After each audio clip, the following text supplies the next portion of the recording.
Assalamualaikum dan salam Sarawakku sayang. Buletin UKAS edisi malam 28 Januari 2021 bersama saya Hafizah Munirah Mahram.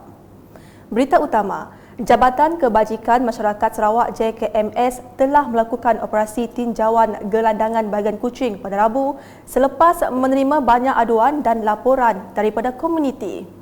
Tinjauan tersebut turut disertai Menteri Kebajikan Kesejahteraan Komuniti, Wanita Keluarga dan Pembangunan Kanak-kanak KWKPK, Datuk Seri Fatimah Abdullah yang ingin melihat sendiri keadaan sebenar di kawasan yang dikenal pasti sebagai titik panas keberadaan gelandangan di Bandaraya Kuching.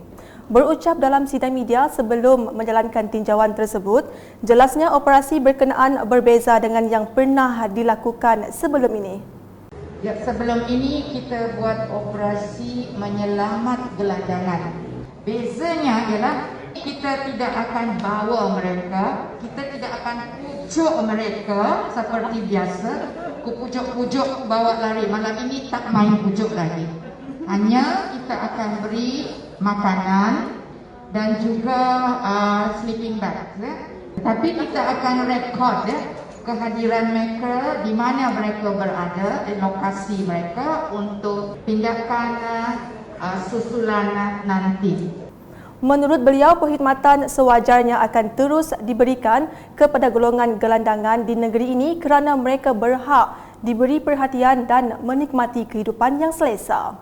Seramai 83 orang anggota dari pelbagai agensi terlibat dalam operasi tersebut, antaranya Jabatan Kebajikan Masyarakat, Majlis Pembangunan Sosial MPS, Pejabat Residen, Pejabat Daerah, PDRM, DBKU, MBKS, MPP, JKNS, Hospital Sentosa dan AADK. Dalam pada itu, beliau turut memaklumkan bahawa kementeriannya telah menubuhkan tempat transit gelandangan TTG yang pertama di Sibu, di mana ianya sedang dalam proses pengubahsuaian bangunan dan dijangka siap pada Februari 2022. Apabila proses renovasi bangunan tersebut siap nanti, maka kita akan ada tempat di mana gelandangan boleh datang ke tempat tersebut, kemudian untuk tidur pada malam tersebut, kemudian pada siang hari mereka akan pergi ke tempat yang hendak mereka tujui, sama ada bekerja ke ataupun ke mana-mana. Ujarnya, rumah rehat kerajaan telah diaktifkan semula bagi penempatan gelandangan di Sibu yang sedang dalam tempoh perintah kawalan pergerakan PKP. Bagi TTG di Kuching, jelasnya kementerian kini dalam proses menyediakan kertas cadangan yang akan dilanjutkan kepada Jawatankuasa Pengurusan Bencana Negeri JPBN Sarawak. Beralih ke perkembangan harian COVID-19, Sarawak mencatatkan satu lagi kes kematian baru di Sibu meningkatkan jumlah keseluruhan kepada 35 kes. Menurut kenyataan media Jawatankuasa Pengurusan Bencana Negeri JPBN Sarawak pada Khamis, kematian ke-2047 itu melibatkan seorang perempuan warga tempatan berusia 79 tahun yang mengalami simptom demam di samping menghidap penyakit darah tinggi dan demensia. Kes disahkan positif COVID-19 sebelum meninggal dunia di Hospital Sibu. Kenyataan itu turut memaklumkan terdapat 171 kes positif baru dikesan di Sibu, Miri, Dalat, Bintulu, Kuching, Betong, Kapit dan Lundu, menjadikan jumlah keseluruhan melonjak kepada 3,945 kes. Daripada jumlah itu, terdapat 4 penambahan kes daripada kluster Indah Riang Kuching, 7 daripada kluster Rakut Miri, 74 kes daripada kluster Pasai Sibu dan selebihnya melibatkan saringan individu bergejala dan kontak rapat. Susulan itu, daerah Lundu kini bertukar status daripada zon kuning daripada hijau. Berita seterusnya, di Tebedu dengan sebanyak 4 kampung di daerah itu menerima peruntukan berjumlah RM142,000 daripada kerajaan pusat. Menteri Pendidikan Sains dan Penyelidikan Teknologi Sarawak, Datuk Amar Michael Main Jawung hadir menyampaikan cek-cek tersebut kepada ketua kaum dengan disaksikan setiausaha atau bendahari bagi setiap kampung. Antara kampung yang menerima cek tersebut adalah Kampung Tebedu Mawang, Kampung Tepoi, Kampung Kujang Dain Sain dan Kampung Kujang Pelaman. Ahli Dewan Undangan Negeri Adun Terbedu itu turut mengingatkan supaya peruntukan tersebut digunakan dengan sebaik mungkin. Dalam pada itu, beliau turut menegaskan kepada semua ketua kaum untuk menyekat kemasukan orang luar ke kampung mereka ketika ini dan mematuhi arahan pihak kerajaan agar rantaian jangkitan COVID-19 dapat diputuskan sekaligus mengekalkan Terbedu sebagai zon hijau. Selanjutnya di Tarat, sistem perparitan di Kampung Cupak akan lebih sempurna dan lancar sebaik projek membina parit konkrit siap sepenuhnya kelak.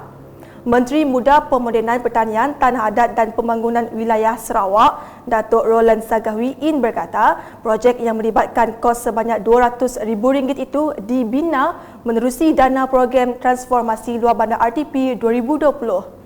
Ahli Dewan Undangan Negeri Adun Tarat itu memberitahu pembinaan parit konkrit tersebut bagi memastikan sistem perparitan yang lancar sekaligus mengatasi masalah banjir kilat. Bercakap ringkas dalam majlis penyerahan tapak projek di Kampung Cupak pada Rabu, beliau memohon kontraktor yang melaksanakan projek tersebut melakukan kerja-kerja mengikut spesifikasi ditetapkan. Dalam majlis sama, beliau juga menyerahkan kenyalanggo kad KGC kepada 5 orang ketua kampung yang hadir selaku wakil penerima di kampung masing-masing. Berikut pula, Masjid baru daerah Daro yang dijangka siap pada Ogos tahun ini bakal menjadi satu lagi mercu tanda baru di daerah berkenaan. Menurut Ahli Dewan Undangan Negeri Adun Daro, Safi Ahmad, pembinaan masjid yang menelan kos sebanyak RM9.5 juta itu berjalan mengikut jadual dan telah mencapai status siap sebanyak 72%.